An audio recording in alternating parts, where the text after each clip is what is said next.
بسم اللہ الرحمن الرحیم الصلاۃ والسلام علیک یا رسول اللہ۔ آج انشاءاللہ الرحمن ترکیب کورس کے اندر ہم اپنا ایک اور سبق سننے سمجھنے کی سعادت حاصل کریں گے۔ قاعدہ نمبر 23، معرفہ کے بعد جار مجرور آئیں تو عموماً یعنی عام طور پر معرفہ کو ذوالحال اور جار مجرور کو کسی کے متعلق یعنی شبہ فعل کے متعلق کر دیتے ہیں یا فعل کے متعلق کر دیتے ہیں۔ تو شبہ فعل یا فعل کے متعلق کر کے جار مجرور کو ہم حال بناتے ہیں۔ اس کی مثال جیسے الرجل فی المسجد یصلی، آدمی مسجد میں ہونے کی حالت میں یصلی نماز پڑھتا ہے۔ یہاں پر الرجل معرفہ ہے اور معرفہ کے بعد جار مجرور آ رہا ہے۔ یہاں الرجل کو ہم ذوالحال بنائیں گے اور فی جار المسجد مجرور، جار مجرور مل کر یہ ظرف مستقر ہوں گے اور متعلق ہو جائیں گے ثابتن کے۔ ثابتن اس میں فاعل، اس میں ہوا ضمیر اس کا فاعل، اس میں فاعل اپنے ہوا ضمیر فاعل اور ظرف مستقر سے مل کر شبہ جملہ اسمیہ ہو کر یہ حال بن جائے گا الرجل ذوالحال کے لیے۔ الرجل ذوالحال کو ہم مبتدا بنا دیں گے اور یصلی یہ فعل ہے، ہوا ضمیر اس کا فاعل ہے جو الرجل کی طرف لوٹ رہا ہے۔ فعل اپنے فاعل سے مل کر جملہ فعلیہ خبریہ ہو کر یہ خبر بن جائے گا الرجل مبتدا کے لیے۔ الرجل مبتدا اپنی خبر سے مل کر جملہ اسمیہ خبریہ ہوا۔ دوسری مثال الطفل علی السریر نائم، بچہ بستر پر ہونے کی حالت میں نائم سوتا ہے۔ یہاں بھی الطفل معرفہ ہے، معرفہ کے بعد جار مجرور آیا تو جار مجرور کو ہم حال بنائیں گے اور الطفل جو معرفہ ہے اس کو ہم ذوالحال بنائیں گے۔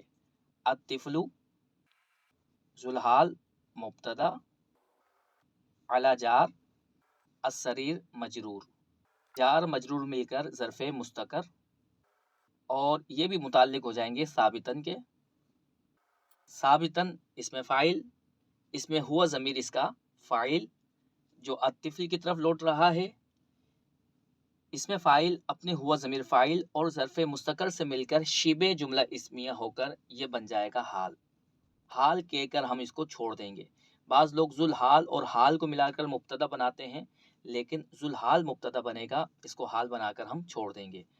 نائمن اس میں فاعل، اس میں ہوا ضمیر اس کا فاعل، اس میں فاعل اپنے فاعل سے مل کر شبہ جملہ اسمیہ ہو کر یہ خبر ہوگا الطفل کے لیے۔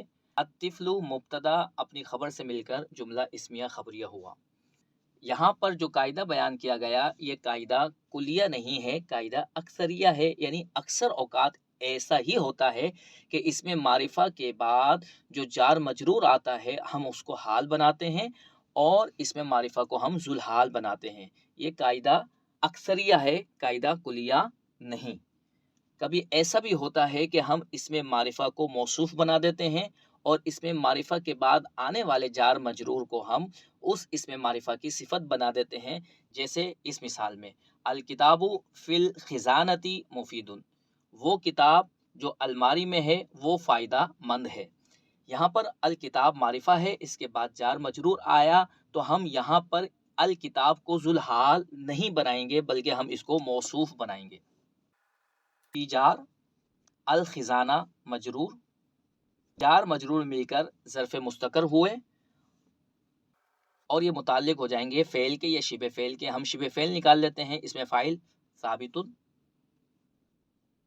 وہاں پر ہم نے ثابتن نکالا تھا کیونکہ وہ حال بن رہا تھا، حال حالت نصبی میں ہوتا ہے، جبکہ یہاں پر یہ ثابتن صفت بنے گا اور صفت کا اعراب موصوف کے مطابق ہوتا ہے، تو موصوف الکتاب یہاں پر مرفوع ہے تو ہم یہاں پر جو متعلق نکالیں گے وہ بھی مرفوع نکالیں گے۔ ثابتن اس میں فاعل، اس میں ہوا ضمیر اس کا فاعل، اس میں فاعل اپنے ہوا ضمیر فاعل اور ظرف مستقر سے مل کر شبہ جملہ اسمیہ ہو کر یہ بنے گا صفت۔ صفت کہہ کر ہم اس کو چھوڑ دیں گے۔ یہاں پر الکتاب موصوف مبتدا اور مفیدن اس میں فاعل ہے، اس میں ہوا ضمیر اس کا فاعل، اس میں فاعل اپنے ہوا ضمیر فاعل سے مل کر شبہ جملہ اسمیہ ہو کر یہ بنا خبر۔ مبتدا اپنی خبر سے مل کر جملہ اسمیہ خبریہ ہوا۔ اب ذہن میں یہ سوال آ سکتا ہے کہ ہمیں کیسے معلوم ہو کہ اسم معرفہ کے بعد آنے والا جار مجرور حال بنے گا یا اس اسم معرفہ کی صفت بنے گا؟ تو اس کے لیے اصول یہ ہے کہ اگر اسم معرفہ کے بعد آنے والا جار مجرور اسم معرفہ کی ایک خاص کیفیت بیان کرے، خاص حالت بیان کرے، تو وہاں پر جار مجرور حال بنے گا۔ جیسے ان دونوں مثالوں میں فی المسجد نے الرجل کی ایک خاص کیفیت بیان کی ہے، یعنی آدمی ہمیشہ مسجد میں نہیں ہوتا، آدمی کا مسجد میں ہونا یہ اس کی ایک خاص کیفیت ہے۔ تو فی المسجد نے الرجل کی ایک خاص کیفیت بیان کی ہے۔ تو جہاں پر جار مجرور اس میں معرفہ کی خاص حالت بیان کرے، خاص کیفیت بیان کرے، تو وہاں پر جار مجرور کو ہم حال بنائیں گے۔ اسی طرح یہاں پر بھی بچہ ہمیشہ بستر میں نہیں ہوتا، بچے کا بستر میں ہونا یہ بچے کی ایک خاص حالت ہے۔ تو علی السریر جار مجرور نے الطفل کی ایک خاص حالت پر دلالت کی ہے، تو یہاں پر ہم علی السریر کو حال بنائیں گے۔ لیکن اگر اس میں معرفہ کے بعد آنے والا جار مجرور اس میں معرفہ کی خاص حالت، خاص کیفیت بیان نہ کرے، بلکہ اس کی تعیین کرے، یعنی اس کو معین کر دے، اس کے اندر قید لگا دے، اس کو محدود کر دے، تو وہاں وہ جار مجرور اس اسم معرفہ کی صفت بنے گا۔ جیسے یہاں پر فی الخزانہ نے الکتاب کی تعیین کر دی، اس کو محدود کر دیا، لمیٹڈ کر دیا۔ یہاں پر فی الخزانہ نے الکتاب کو محدود کیسے کیا؟ کتابیں تو بہت ساری ہو سکتی ہیں۔